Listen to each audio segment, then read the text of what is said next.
Mi nombre es David, y lo que estoy a punto de contarles es algo que desgarró a mi familia, pero también nos mostró una fuerza que no sabíamos que poseíamos, especialmente la de mi pequeño sobrino, Elías. Todo comenzó una tarde gris, de esas que parecen presagiar tormentas. Estaba en casa de mi hermana Laura, intentando arreglar una tubería que goteaba, cuando Bruno, su esposo desde hacía 10 años, entró con una maleta en la mano y una frialdad en los ojos que helaba la sangre. Laura lo miró, pálida, el trapo de cocina aún en sus manos. No hicieron falta palabras para entender lo que sucedía. El aire se cortó. Bruno, sin una pizca de emoción, soltó la bomba. Me voy, dijo, como si anunciara que salía a comprar el pan.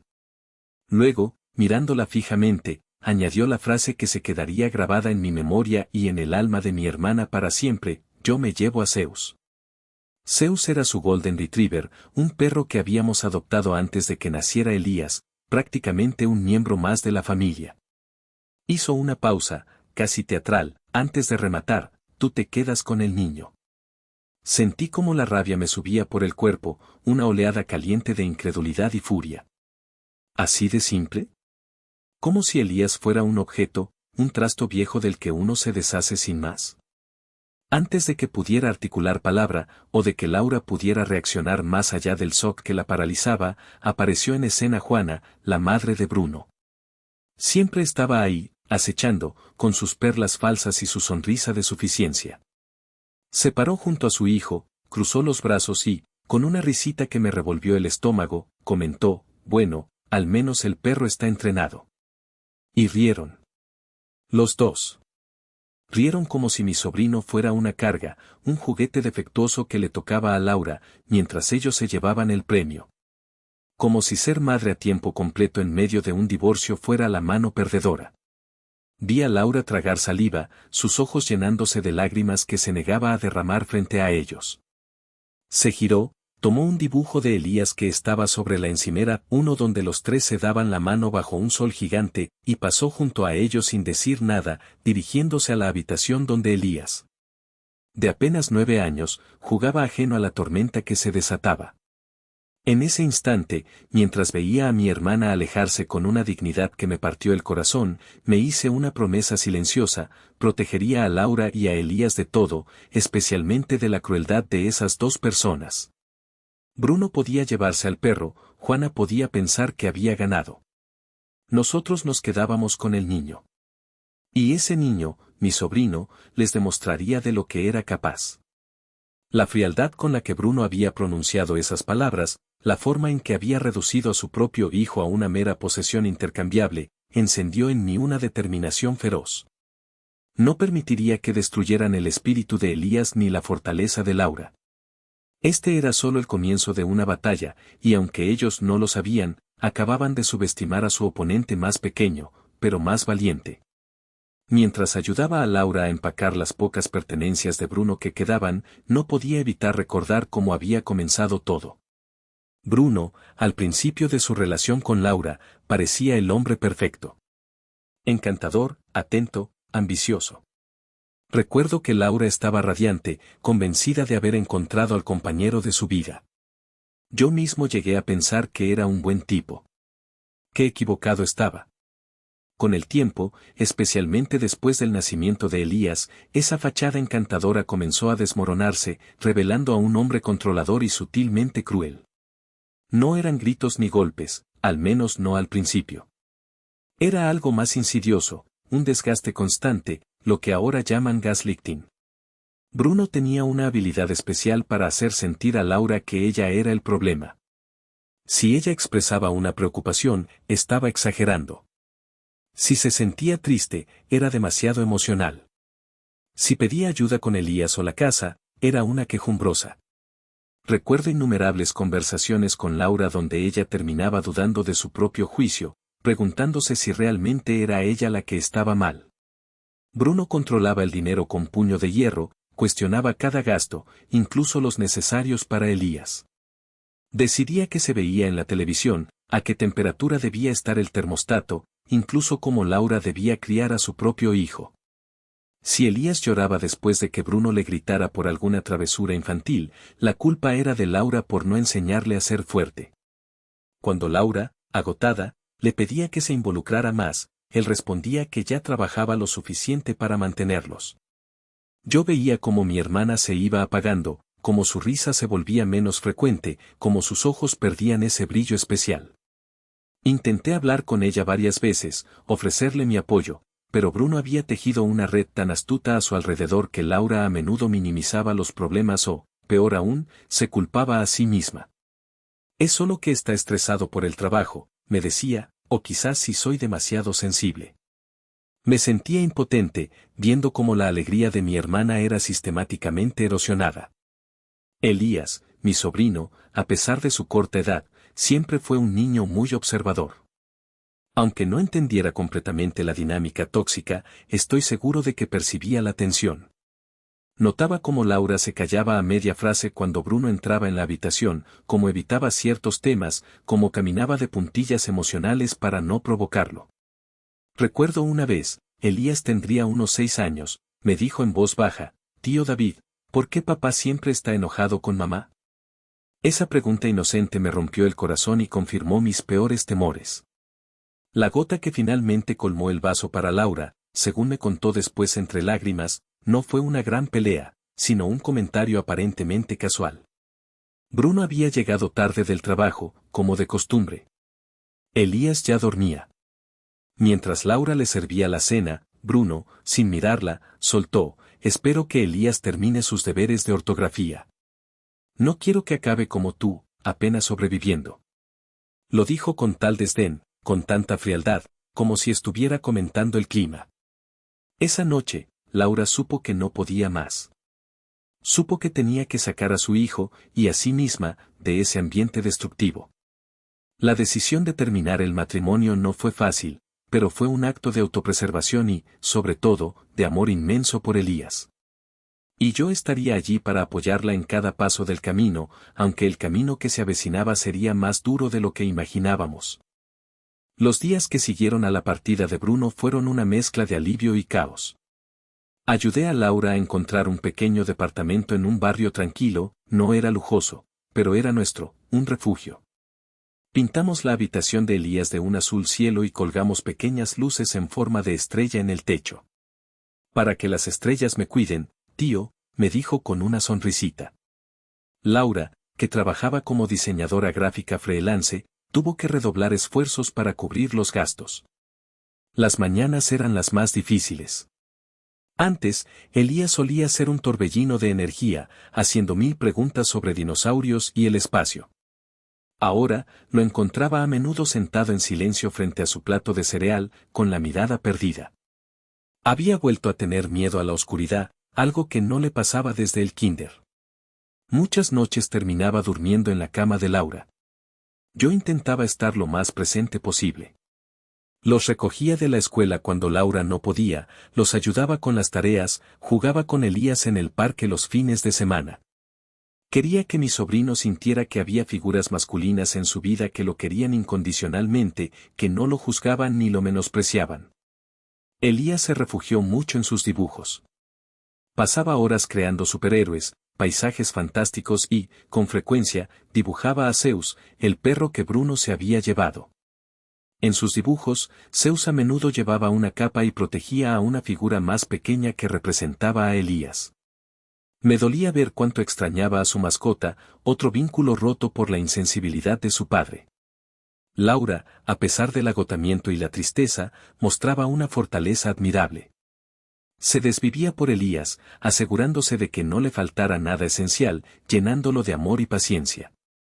Había días difíciles, por supuesto, días en que la veía al borde de las lágrimas, pero siempre encontraba la manera de seguir adelante por su hijo. Yo la admiraba profundamente. Estaba reconstruyendo su vida y la de Elías desde los escombros, y aunque el nuevo comienzo era frágil, estaba lleno de una determinación silenciosa. Recuerdo una tarde, mientras ayudaba a Elías con un rompecabezas, me preguntó, «Tío David, ¿papá ya no nos quiere?»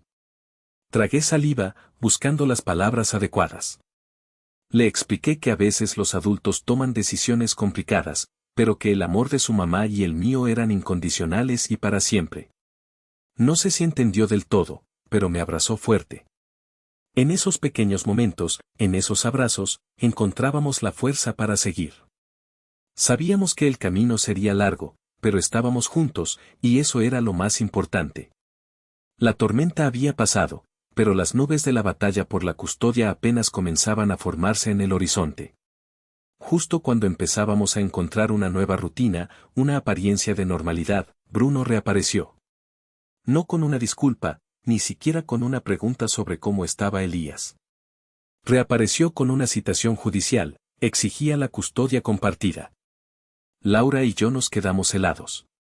Este hombre, que no había llamado a Elías ni una sola vez desde que se fue, que ni siquiera preguntó por él cuando pasó a recoger el resto de sus cosas, ahora quería la mitad de la vida de su hijo.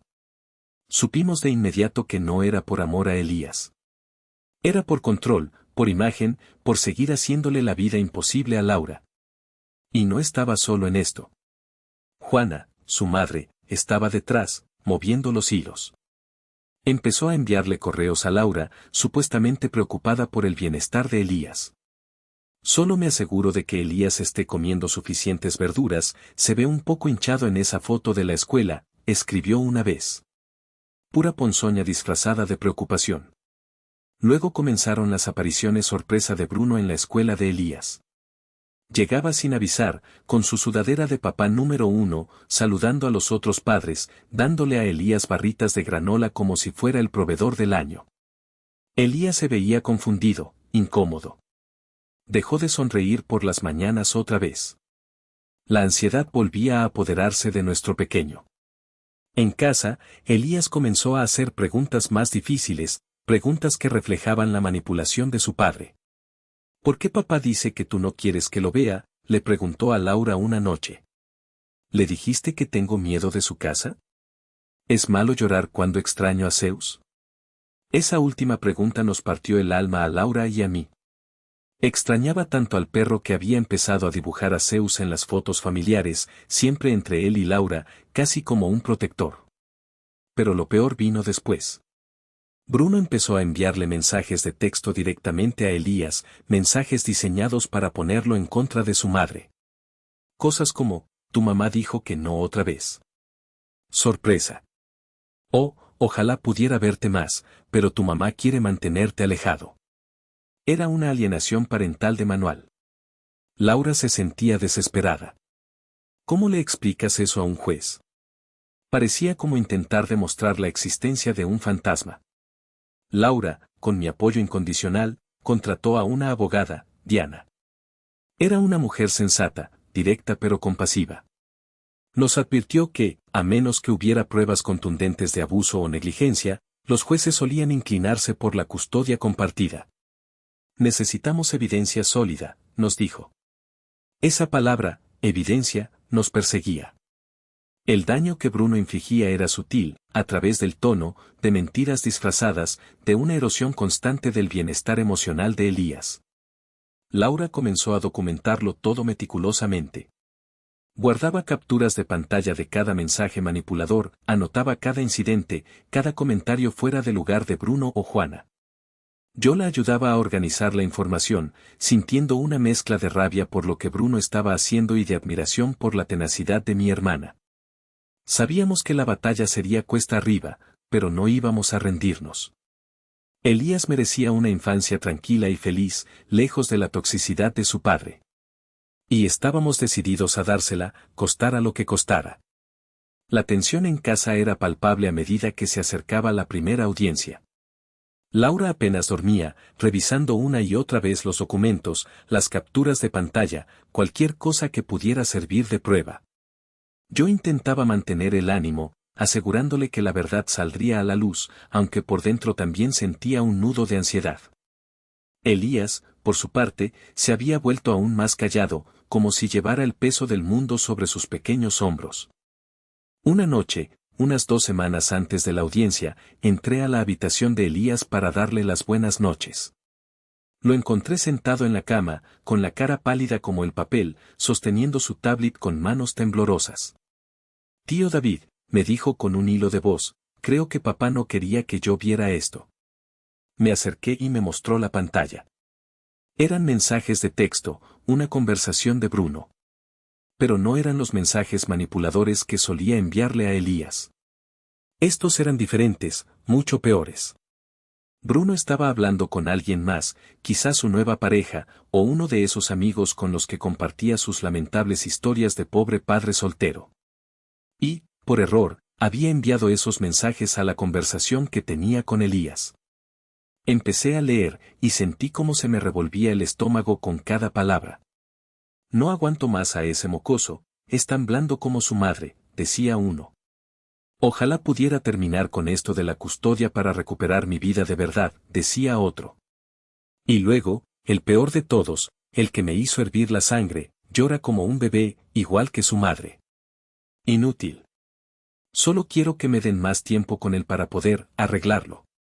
Levanté la vista y vi a Elías, con los ojos llenos de lágrimas contenidas, mirándome con una expresión de profunda tristeza y confusión. ¿Es mi culpa que no me quiera, tío?, preguntó, y su vocecita se quebró. Sentí que el mundo se detenía. Abracé a mi sobrino con todas mis fuerzas. No, mi amor, le dije, con la voz ronca por la emoción contenida. No, campeón. Tú no hiciste nada malo. Eres perfecto tal como eres. Tu papá es el que está roto, el que está equivocado. Laura entró en ese momento, alertada por nuestras voces. Le mostré los mensajes. Vi cómo su rostro pasaba del desconcierto al horror, y luego a una furia helada. Abrazó a Elías, susurrándole palabras de consuelo, asegurándole una y otra vez que él era amado, que él era valioso. Esa noche, después de que Elías finalmente se durmiera, agotado emocionalmente, Laura y yo nos sentamos en la cocina, en silencio por un largo rato. La crudeza de las palabras de Bruno era devastadora, pero también, irónicamente, nos había dado el arma más poderosa que podíamos tener. Ya no eran solo nuestras palabras contra las suyas. Era la propia voz de Bruno, en blanco y negro, revelando su verdadera naturaleza. Esto es, dijo Laura finalmente, con una determinación sombría en la mirada. Esto es lo que necesitamos. Sabíamos que mostrarle esto al juez sería doloroso para Elías, que reviviría esa herida. Pero también sabíamos que era la única manera de protegerlo de verdad. Bruno, en su arrogancia y descuido, nos había entregado la prueba definitiva de su incapacidad para ser el padre que Elías merecía. La verdad, aunque brutal, había salido a la luz de la forma más inesperada. A la mañana siguiente, a primera hora, Laura llamó a Diana, nuestra abogada. Le leyó algunos de los mensajes de Bruno. Hubo un silencio al otro lado de la línea antes de que Diana dijera, con la voz tensa, «Esto es grande, Laura. Esto podría cambiarlo todo». La abogada nos explicó que estos mensajes eran una prueba contundente del desprecio de Bruno hacia Elías y de sus verdaderas intenciones. Sin embargo, también planteó una pregunta difícil: ¿están seguros de que quieren que Elías hable o presente esto? Poner a un niño en el estrado, o incluso hacer que su testimonio sea tan central, es delicado. Esa pregunta nos detuvo en seco a Laura y a mí. La idea de someter a Elías al escrutinio de un tribunal, de obligarlo a enfrentarse a su padre de esa manera, nos revolvía el estómago. Solo tenía 9 años. No queríamos que se viera envuelto en el drama legal, interrogado por abogados fríos, forzado a revivir el dolor. Pero entonces recordé algo que Elías nos había dicho unas semanas antes, cuando Bruno intensificó su campaña de mensajes manipuladores: «Mamá, tío David, ustedes siempre me dicen que hable cuando algo no está bien». ¿Esta es una de esas veces? Elías quería hablar. Esa era la diferencia. No lo estábamos forzando, él sentía la necesidad de que se supiera la verdad. Esa tarde, Laura se sentó con Elías en la mesa de la cocina, con un vaso de jugo y unas galletas. Con toda la delicadeza del mundo, le preguntó: «Elías, cariño, no tienes que hacerlo si no quieres. Pero si tú quisieras hablar con el juez, si quisieras contarle cómo te sientes o mostrarle lo que papá escribió, yo voy a estar ahí contigo todo el tiempo. Y el tío David también». Elías la miró, con una seriedad que iba más allá de sus años. Luego, Con una firmeza sorprendente, dijo, ¿puedo enseñarle al juez lo que papá escribió? El juez necesita saber la verdad, ¿verdad? A Laura se le llenaron los ojos de lágrimas, pero asintió. Sí, mi amor. El juez necesita saber la verdad. Los días siguientes fueron un torbellino de preparación. Diana se encargó de que las capturas de pantalla de los mensajes fueran admitidas oficialmente como prueba. Creamos una línea de tiempo de los eventos, construimos una narrativa clara y concisa. Diana también solicitó que se permitiera una declaración formal de Elías para ser revisada por el tribunal de antemano, o que se le permitiera hablar en un entorno menos intimidante si el juez lo consideraba apropiado. Mientras tanto, Juana, como si presintiera que las cosas no iban bien para su hijo, intentó un último y torpe intento de manipulación. Apareció en la escuela de Elías a la hora de la salida y trató de darle un regalo, una figura de acción, con una tarjeta que decía, «Papito solo está luchando por ti». Elías, con una madurez increíble, me entregó el regalo y la tarjeta y preguntó, «¿Por qué esto se siente como una trampa, tío?» «Porque lo era». Reportamos el incidente.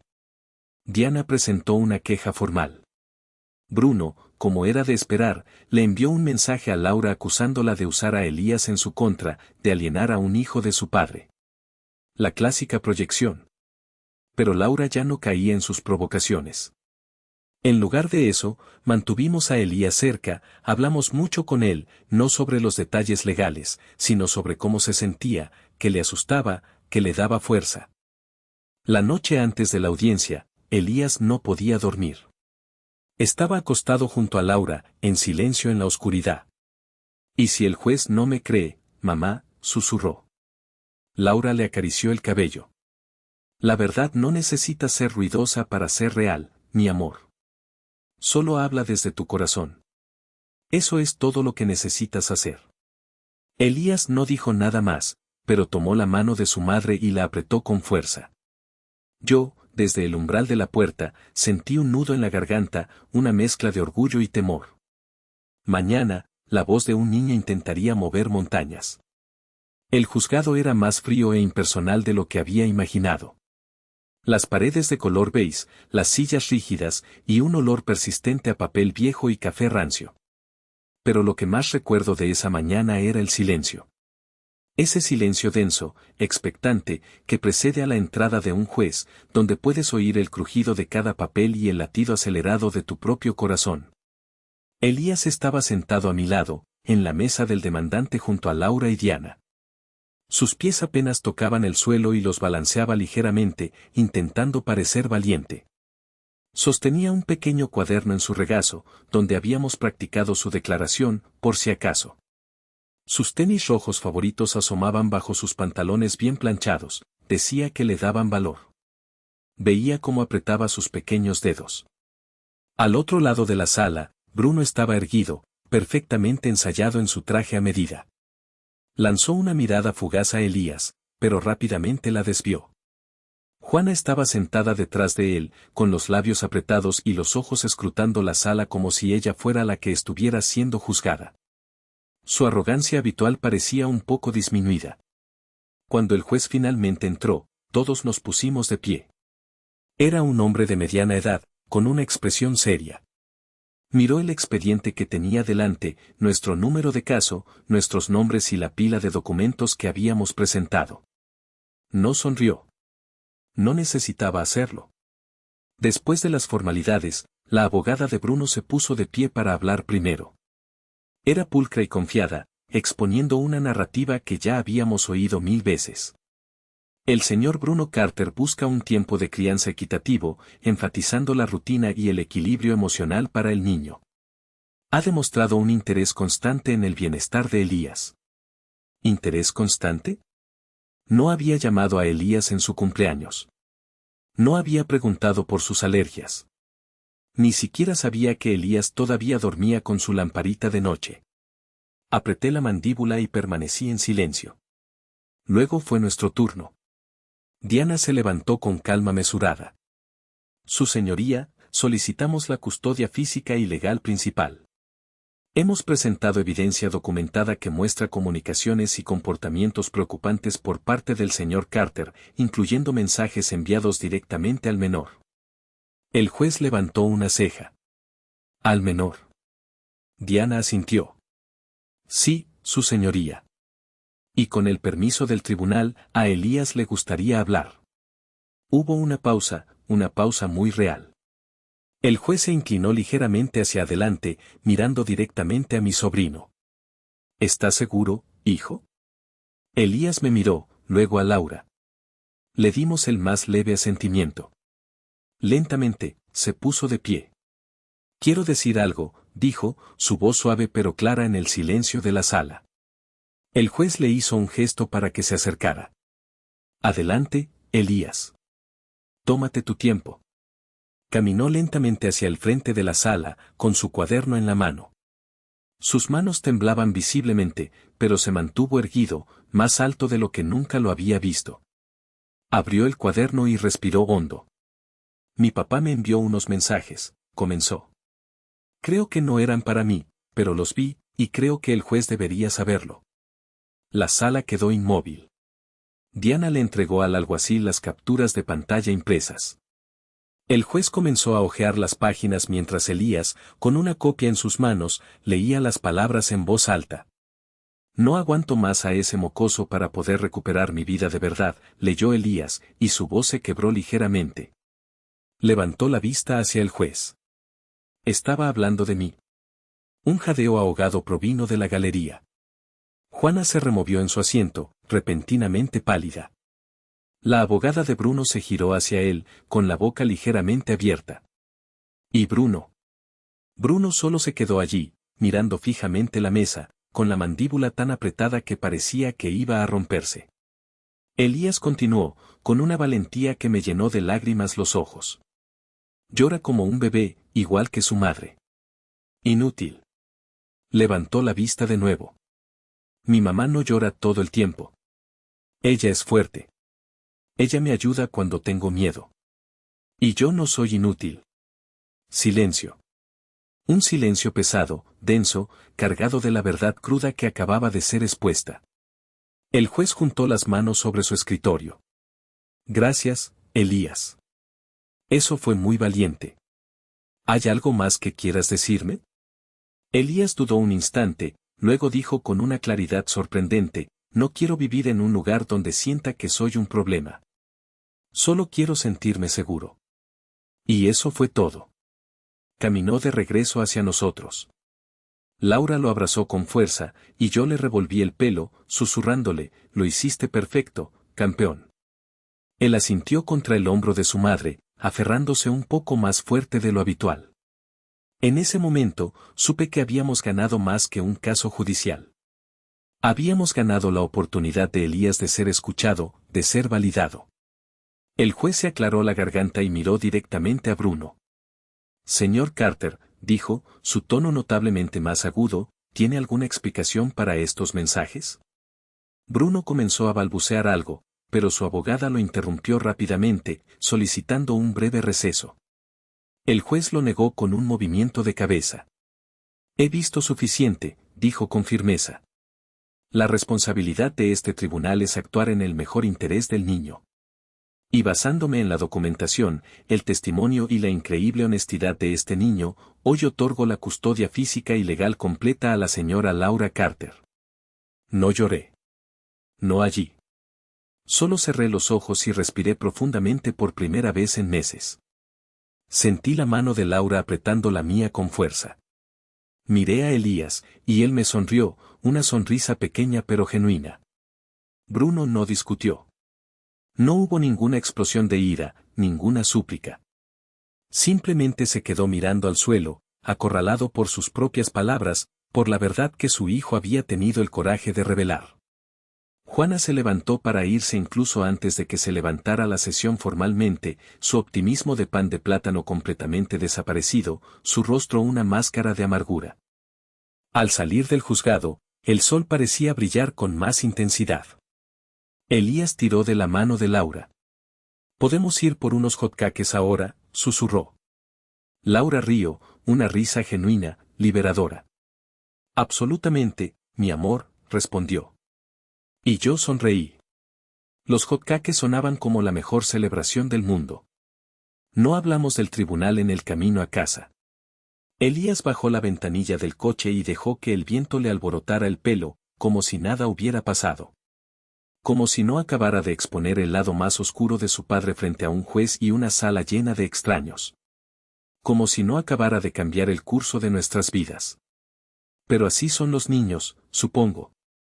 Están hechos para recuperarse, incluso cuando no deberían tener que hacerlo.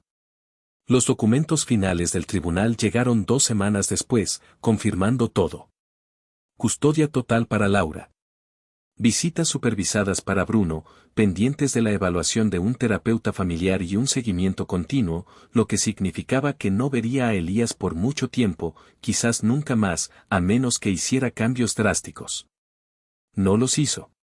Bruno desapareció de nuestras vidas casi de la noche a la mañana. Sin llamadas, sin mensajes, sin apelaciones. Su abogada lo abandonó. Juana nunca más se puso en contacto. Lo último que supimos fue que se había mudado con alguien nuevo al otro lado del estado, empezando de cero. Supongo que eso es lo que hacen los cobardes. Huyen. Al principio, seguí esperando que algo más sucediera, que Bruno encontrara alguna laguna legal o intentara torcer las cosas de nuevo. Pero el silencio se mantuvo. Y en ese silencio, algo increíble comenzó a suceder. Elías volvió a la vida. Empezó a dibujar de nuevo, no solo bocetos, sino tiras cómicas completas con colores llamativos y personajes alocados. Me hizo el héroe en un tío con capa que salvaba el día con waffles y verdad. La colgué en el refrigerador como si perteneciera a una galería. Comenzó a dormir toda la noche. No más pesadillas que lo llevaran a la cama de Laura a las 2 de la mañana.